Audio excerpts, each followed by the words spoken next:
บั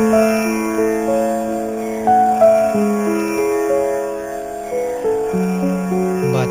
นี้ฟังเสียงแดงคติกรสุนทรวาทสาธุศาสตร์ประยุกต์เดืองเป็นเลเทศนาเมื่อนี้นั้นผู้ขาสิเทศเดืองน้ำสมัยถึกใจคุณโยมผู้อยากฟังเสียงสอนเป็นคำก่อนสดับเฝ้าพิมพ์ผ้าปอนักเทศาจับปากกาแต่งเรื่องประสงค์ปอนตอนพระธรรมมอบให้อาตมาได้ก้าวยำหน้าที่แสดงเสริมออกประเดิมสาธุสากนิทานตามเรื่องเทศเป็นเสียงวงเดิมประเดิมใสเปิดมานจับนิทานประกาศเบาหัวโคก่อนผู้ใดมวนบ่มวนนั้นก็ใส่ถือเป็นเรื่องธรรมดาถือว่าฟังธรรมาภาคอีสานเอาไว้บ่ถึงใจจังใดก็ขออภัยไว้ก่อนแนวพระเทศบ่ได้ฟ้อนจักสิโกบนจังใดนั่งอยู่คือพระไม่ปากกะว่าคำสอนได้ย่อก่อนทุกขากะว่าพอใครบ้างเพียงแต่นำไข่ห่างบรรยายไปตามส่วนมวนบ่มวนบอกบ่ได้ยุ่มทานคอยวิจารณ์ขอให้ทุกทานได้คืดอ่านทั้งสนุกจังสิบันเท่าทุกสื่นกะใจบ่เหงาง่วงดวงหทัยของเจ้าเสียหายเงาบ่เอาอังขอเพียงฟังให้แนวสิได้ดากประการสิให้มวลทุกทานกับเป็นเรื่องเดือวิสัยด้วยว่าใจของคนนักต่างกันพันหน่อยผู้ลังคนมักเสียงน้อยผู้ดังคนมักเสียงใหญ่ผู้บางคนมักเทศไว้ผู้บางคนมักเทศสากหลายแท้แต่สิตีหาลังเถื่อเทศค่อยจังสีกะผัดว่าเพียงเสียงจากสิเพียงไปตายอย่างบ่สอบในกะใจแม่งคันเทศเฮียงกะผัดว่าหูห้องดำคานหูสิแตกแยกไปใส่ถือกแต่ศอกเข้าเจ้าจากสิเว้าว่าจังใดขันเทศไว้จังสิเฝ้าไปตายอย่างเจ้าผัดว่าขันเทศสากะว่ายืนพ่ออยากเอิ้นว่าไลลุงสมประสงค์ของข้าอยากมีขอจักหอยหนึ่งแบ่งให้คนละแลตามแท้แต่สิฟังอานิจังคนเล่านี้ความพอดีหาได้ยากมันหนักใครตั้งแต่มาการกวย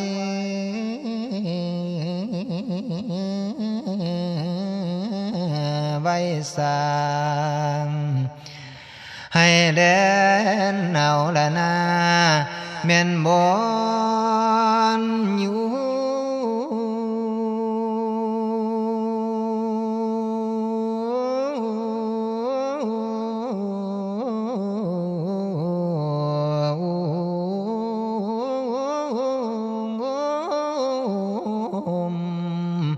นอ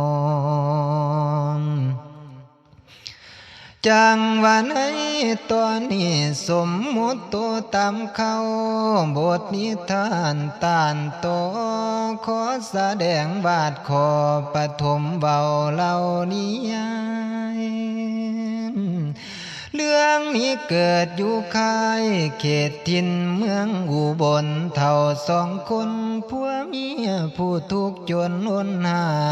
ยลูกก็หลายดังสายโศกเกินโดไปคนหนึ่งแผนครอบครัวบ่ฮู้ซึ่งจนให้ทุกข์ระทมมีลูกมากจังยากดนถือเขาว่าจากกันแก่บ่ทันได้เปิดตัวสัวสิขายกระสายแล้วแนวว่าคนเศร้าบ้านบ่ทันการหัวอ่อนสิไปตอนกะบ่กล้ากลัวยานสิปวดได้ถ้าสิเจ็บปวดให้คือตอนไก่ตอนหมูมาคิดดูก็ได้เสียวยันอย่างเดียวแต่ตายสามแม่บักคำกะเหลือให้ข้าแต่อายบัดใส่ห่วงดวงทำฟรีกะบอกกาอยากกายนะว่าหมูหมอทุงงานไม่คอยกะคืดบ่พอจักสิใส่บ่อนใดมือหนึ่งหมออานาไม่มาแจกฟรีถุงน้อยเข้ามาให้คอยลองดูตั้งหลายเถื่อหมอกะเย็ดในเบิ่งพร้อมซ่อมเดียวกะเบิ่งดีหมอบอกไว้ดวงเฮ็ดจังสีเฮ็ดจังสีสูบใส่บาดยำนอนสอนให้ดูทุงยางสูบใส่โป้มือให้ดูสามหมอเพิ่นเลยถามย้ำว่าลุงสาเข้าใจไปค่อยกะว่าเข้าใจค่อยเสียทำทุกเมื่อคือทานแนะนำจากมือนั้นก่อนสิเข้าสู่กรรมสิเข้าบอนนอนดาบค่อยกะเอาสูบมาใส่โป้มือเอาไว้กะบ่เห็นดีใดแนวใดคือหมอว่าเห็นแต่ไข้ขึ้นมาเป็นอุ้งปุงงางปางด้วยเศร้างางว่าเรื่องหมอเกิดบ่ออกศอกบ่พอผู้เป็นพ่อก็เลยอกมีลูกหลายบ่เคยถูกดังคำเขาเว้าสิเหตุนาขายเขากะแถวเดียวบ่เป็นท่าบุตรเทียดาได้รับจ้างหาเลี้ยงว่าซอยกันซุ่มมันใหญ่แล้วนั้นก็ยังว่าพ่อใครอุกใจหลายน้ำซุ่มเด็กผู้อ่อนเยาว์ยังน้อยภัยสิคือตัวคอยลูกกาลูกดุมแห้งขึ้นไปผาดแห่งกุมสุมเฮาอังบุรา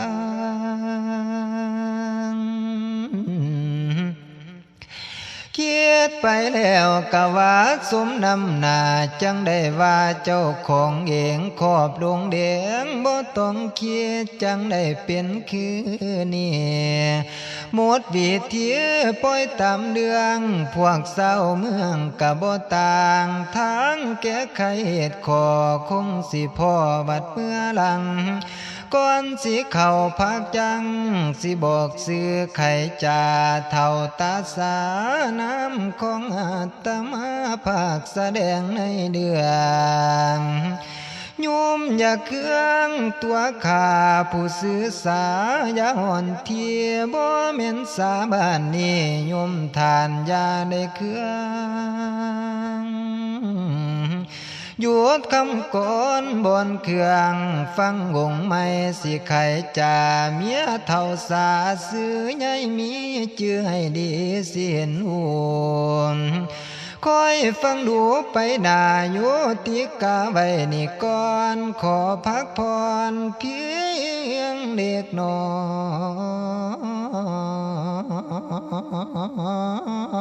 ยพวันคอยสิอวยก่อนดานาสาทางอยู่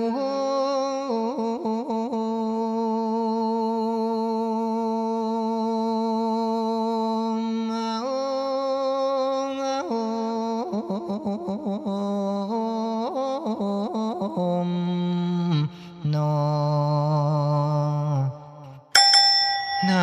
มัตถุสุขาตัสสาโนมจอมธรรมพุทโธวาทขอโอกาสกล่าวเว้านิยายและประยุกต์ก่อนบทธรรมะแทรกซ้อนยิ่งแอบนำเสนอเพื่อสนองศรัทธาผู้อยากฟังทั้งข่ายโยมทั้งหลายได้ฟังแล้วคุณอาจารย์ได้ต้านต่อเป็นคุณพ่อผู้ลูกดลได้คนห่อนอ่อนกายใจตัวของอาตมาการสิได้แสดงต่อตามบทขอขอบคุณผู้เขียนโน้ตแต่งป่าพันธ์สันเว้าจังว่าจันเจ้าผู้เลือน้ำโลกสาพอพิมพ์ผ้าผู้แต่งแต้มเขียนขอภาคละพันโอกาสบัดนี้นานคอยสิก้าวให้สมหวังโปรดตั้งใจรอฟังภาคแสดงแฝงสอนตามบทก่อนในตอนนี้เท่าใหญ่มียอดคุณแม่ฟังแต่ตามสิก้าวเอาแสดงขอตอนนิทานขอเขียนเสินทุกทานในฟังเรื่องเลี้ยงดาดาบคอยสิจับนิทานก่อนเพื่อให้ท่านการเล่งบ่ให้เสียงยาวยืนเดินนิทานตามหน้าที่รับบทเป็นใหญ่มีผู้ลูกหลายเดือนบ้านบ่เคยขานเรื่องอยู่กำหาลังเถื่อพอเท่าสาพัดลาซ้ำว่าบ่หำไปหาหมอก็อยากหายตัวน้อเฮ็ดจังใดบ่มีกามสิกินยาคุ้มใบ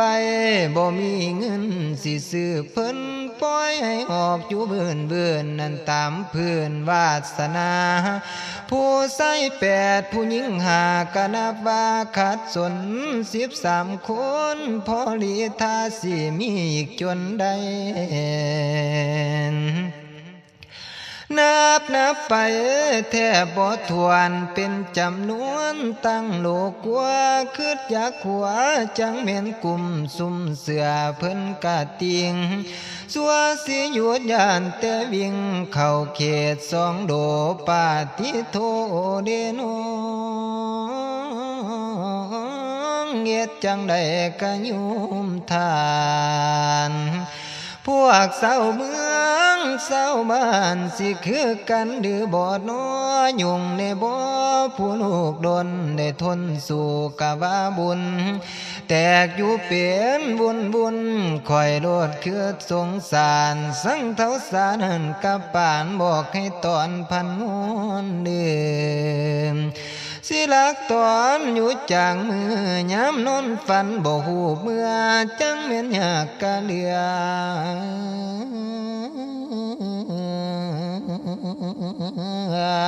แถมยุ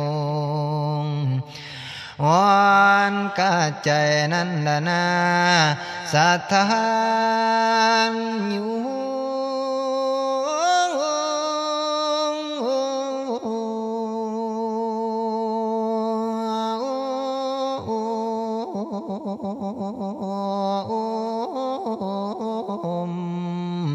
น้อ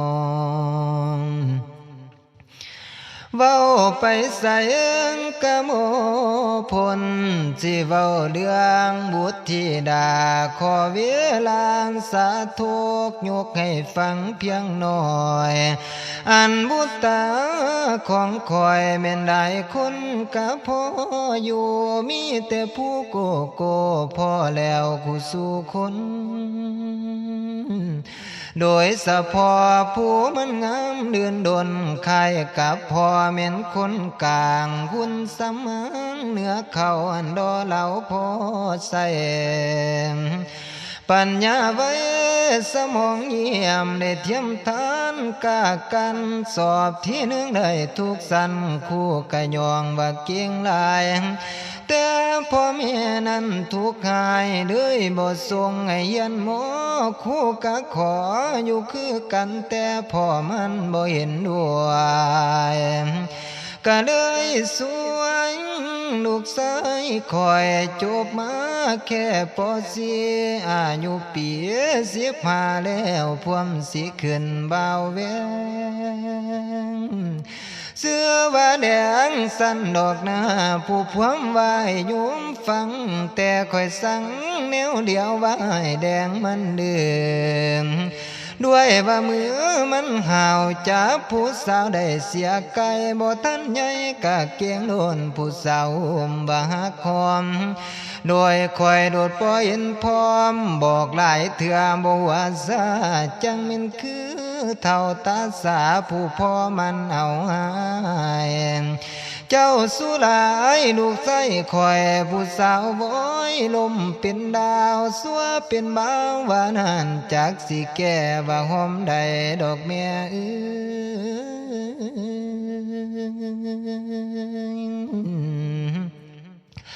อนาคตบอกบ่ได้บางทีเดินได้เป็นนายหาเทื่อบุญมันได้สิเป็นไปได้หัวมันไว้สมองเยี่ยมมาบางทีสิได้เพิ่งเดี๋ยวนี้เรื่องบ่ยังไปนำเพื่อนหมู่สหายเคียดเสียดายแต่จบสั้นปฐมมาคู่สิทรงบ่ตกดวงมอบให้จังมาได้ว่าเอานำแนวว่าเพชรมีลำนั้นทิ่มอยู่ในตมขันบ่งุมมาเสียดกะบ่เห็นคุณค่าเกียดเดวสงสารให้หนูแดงลูกแก้วเมียอยากให้บวชจุแท้ๆพ่อสิได้ว่าเราเลี้ยงแนวว่าทวงยากยามเงินสิทรงกะขาดสนขอว่าจนสินทราบได้บวชเขียนกับพ่อเว้าบ่ได้เปลืองของเขาสิบางเบากว่าเย็นต่อมอบให้ดวงพ่ออยู่วัดไตสิพ่อได้อยู่ดอกนั้นบาคันได้บวชสิเข้าท่าคิดว่าต้องไปไกลได้อาศัยจริงนั่นแน่เด้อเข้านี่ถึงลาตรีสิลองเมาปรึกษากันพ่อแม่ลูกตอนนี้นั้นมันนักไปเที่ยวเล่นบ่ทันคงว่าเต้าเฮือนยันขยุมเพียงหน่อยสิถอยก่อนคงเต้าเก่าแต่เพียงเด็กน้อ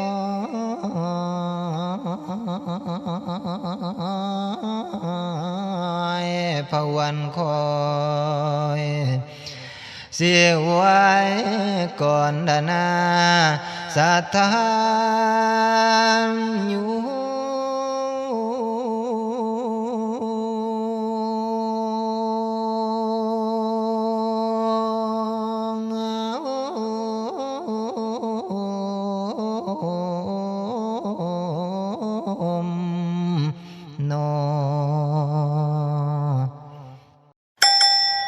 สุนันตุพ้นโต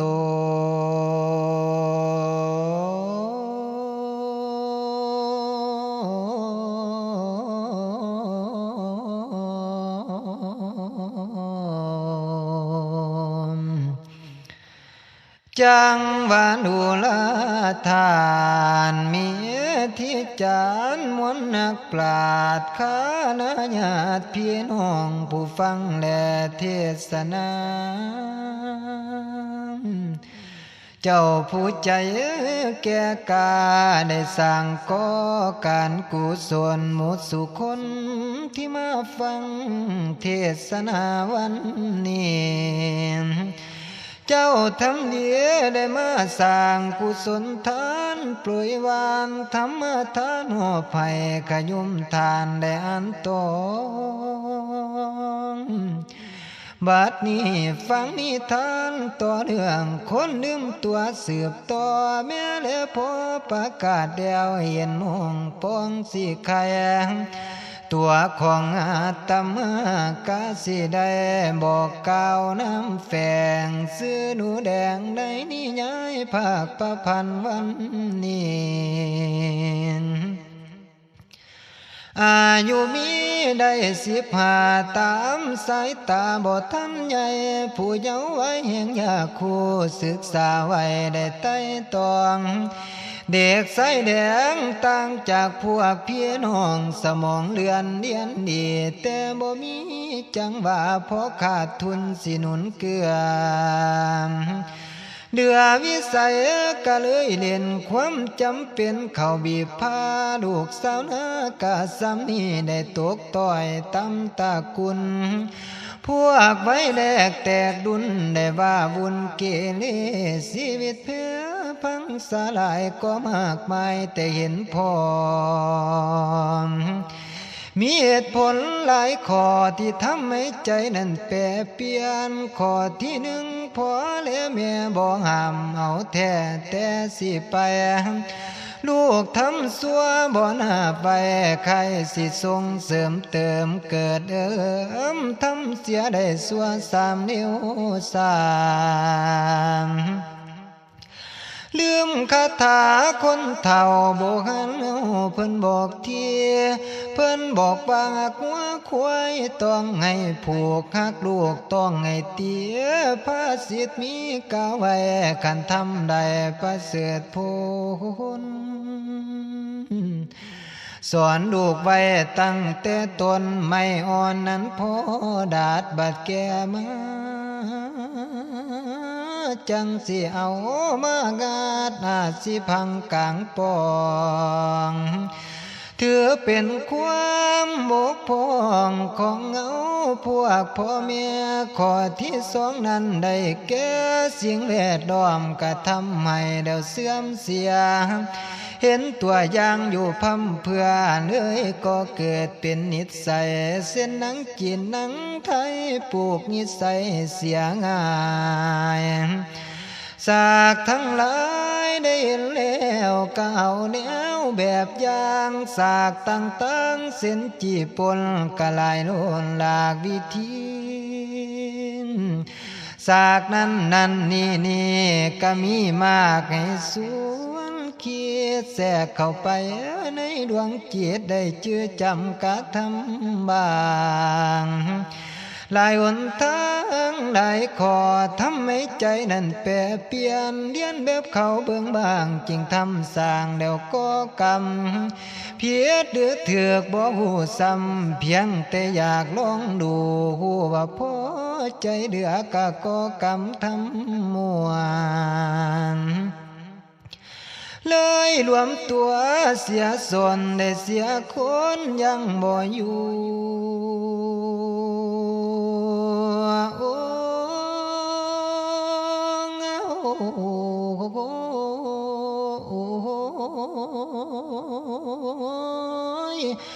ข้อที่3นั้นเป็นย้อนคบหมูเที่ยวโกเฮสามัย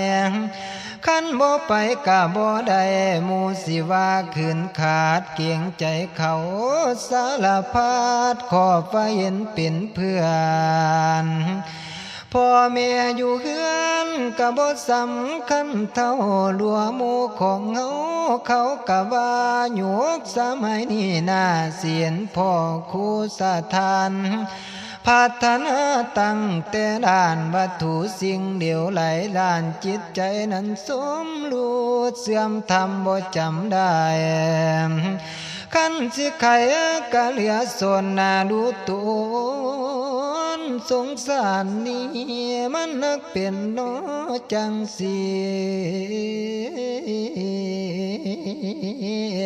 ให้ปุ่นปองว่าซอยกันเด้อสาทางอยู่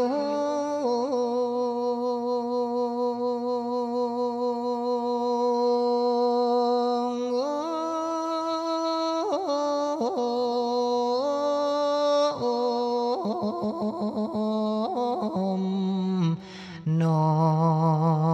มจังวันให้ตอนนี้จับสำเนาบทบานมหาแดงปันแตงก้าวถึงเด็กใส่แดงผู้โกกำลังเล่นว่าเที่ยวพื้นผู้นั้นเอินผู้นี้เอินเสินแวะเข้าไปหาบักเสียงสีบักเสียงมาบักอ่อนตาบักเสียงน้อยบักคำพ้อยบักเสียงแหล่บักกองเหลืออีกบักจอยมีแต่พวกหนุ่มน้อยส่วนเล่นเที่ยวผู้สาวจับกุมกันเหี่ยวหนาวเอื้อนหยอกเสียวเสียงเฮ็ดตะโลนั้นเนื่องเดียวส่งเสียงประสานห้องจังว่ามองดูแล้วก็เป็นแนวมองสิมวนส่วนกันไปนั่นนี่ก็หลายมองได้ท่องเที่ยวแสงตะเวนกะลับเดียวคอยคำสนิทเจ้าแดงหวนขานิ่งคิดสิเต้าขึ้นเมื่อบานอยากอาหารทั้งหิวข้าวปลาท้องให้แดงจมลมสิจับแม่สิหายจังขึ้นขายสู่สะทานยังบ่ทันหอดบานสิจบบาทพระคาถานิทิตานาทีของอาตมาภาคประพันธ์สิขอคงเอวังหลวงประเดี๋ยวนาขอเวลาได้พักผ่อนเศร้าไว้ก่อนเพียงสำนี้มัทีนานจังคอยเสริมนันดานาศรัทธาอยู่